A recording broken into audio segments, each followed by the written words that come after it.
কুরবানি না দিয়েও আমার বাসায় এক মনের উপরে গরুর মাংস, মানে দুইটা ফ্রিজ কানায় কানায় ঠাসা। আমি এই মাংস মানে নিয়ে পুরো বিপদে পড়ে গিয়েছি। এটা আল্লাহর রহমত ছাড়া আর কিছুই না। মানুষ আসলে ভালোবাসা থাকলে এমনই হয় আর এমনভাবেই পাওয়া যায়। এটাই হচ্ছে সবচেয়ে বড় কথা। তো সব কিছু শেয়ার করব কিভাবে আমি কুরবানি না দেওয়ার পরেও এতগুলা মাংস পেলাম, এতগুলা মাংস কিভাবে আমার বাসায় আসলো। তো ঈদ উপলক্ষে হচ্ছে কুরবানি দেওয়া হয়নি, কুরবানি ঈদ উপলক্ষে, কারণ হচ্ছে আমার শরীরের কন্ডিশন খুবই খারাপ। আমি কোনোভাবেই মানে কুরবানি দেওয়ার পরে কুরবানির যে একটা ঝামেলা বা এগুলো ভেজাল ভাঙা, এই সময় তো দেখা যায় বাসায় বুয়াও থাকে না। তো সব কিছু মিলে এগুলো করার মতো ক্ষমতা একেবারেই আমার নেই, যার কারণে আমরা কুরবানি না দেওয়ার সিদ্ধান্তই নিয়েছি।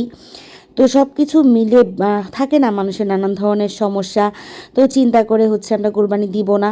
তারপরে হচ্ছে মানে আমি শরীর খারাপ থাকা অবস্থায় চিন্তা করলাম বাচ্চাদের জন্য তো একটু ঈদের নাস্তা টাস্তা বানানো দরকার। তো চিন্তা করতেছি আর কি যে অল্প কিছু হলেও করব, একটা একটা করে শুরু করি, যতক্ষণ পর্যন্ত করব পারবো করে যাব, আবার যখন ভালো লাগবে না তখন বন্ধ করে দিব। তো আল্লাহর নাম নিয়ে শুরু করলাম, কারণ বাচ্চাদের মুখের দিকে তাকিয়ে কিছু তো করা লাগে।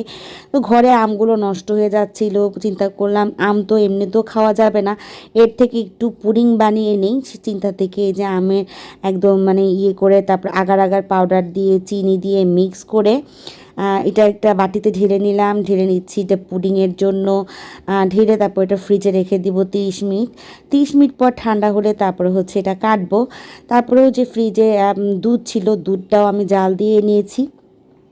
এখানে হাফ কেজি দুধ নিয়ে তার মধ্যে হাফ কাপ চিনি আর হচ্ছে আগার আগার পাউডার দিয়ে দিয়েছি, দিয়ে এটাও জাল করে নিচ্ছি, কারণ যেহেতু আম দুধ দিয়ে পুডিং বানাবো।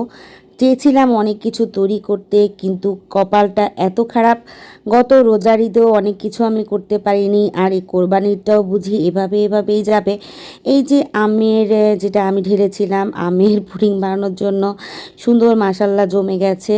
তো জমে যাওয়ার পরে এটা কেটে কেটে স্লাইস করে নিচ্ছি, কিন্তু আমি আসলে ভেবেছিলাম যে একদম চাকচাক হয়ে জমে গেছে, না দেখলাম কিছুক্ষণ পরে যে না, অতটা চাকচাক হয়নি, চাকচাক হয়েছে কিন্তু কিছুটা মনে হচ্ছিলো যে সফট ছিল, নরম ছিল। তো যাই হোক আলহামদুলিল্লাহ সমস্যা নেই, যেরকম হয়েছে সেটাই। আর এই যে লাল সেমাই যেটা এটা ঘরে ছিল, আমরা কিন্তু ঈদের জন্য তেমন কোনো বাজারও করি নেই, কারণ এগুলো রান্না করা হয় না বা শরীর ভালো থাকে না। শুধুমাত্র ওর বাবা চটপটি বানানোর জন্য বুট কিনে নিয়ে আসছে, সেটা আমি পরে বানাবো, কারণ চটপটি বানানোটাও অনেক ঝামেলা। তো ওই যে লাল সেমাইটা হচ্ছে কিছুক্ষণ তেলের মধ্যে এলাচ দারচিনি তেজপাতা দিয়ে ভেজে তারপরে চিনি অ্যাড করেছি, তারপরে দিয়ে দিয়েছি নারিকেল কুচি। এই জর্দা সেমাইটা কিন্তু আমার বাসায় সবাই অনেক পছন্দ করে। আম্মা ঈদ আসলে জর্দা সেমাইটা আর একটা মুচমুচে সেমাই তৈরি করতো এই লাল সেমাইটা দিয়ে, ওইটা আসলে সবচেয়ে বেশি মজা হতো।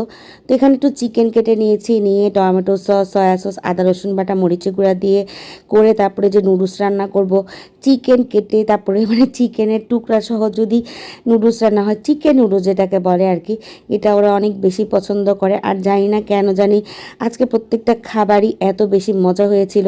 আজকে বলতে ঈদের দিনের কথা বলছি, গতকাল আমি আসলে ভিডিও শেয়ার করতে পারি নাই শুধুমাত্র এই কারণেই যে আমাদের আসলে কোরবানির কোনো প্রস্তুতি ছিল না বা কোনো কিছু ছিল না। আমি নর্মালভাবেই ছিলাম যে না কোনো কাজ নেই আমার, কিন্তু মোটামুটি মাংসগুলো আসার পরে আমার এগুলো গোছাতে কাটতে খুব সময় লেগে গেছে।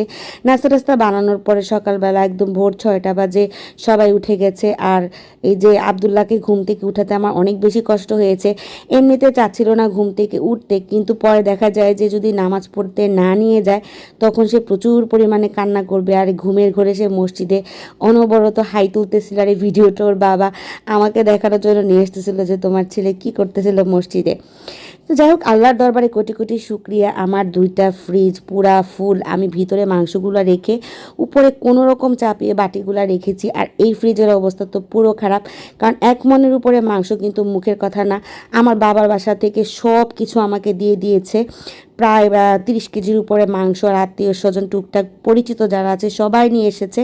সবার জন্য রইল অনেক দোয়া ভালোবাসা। আসসালাম।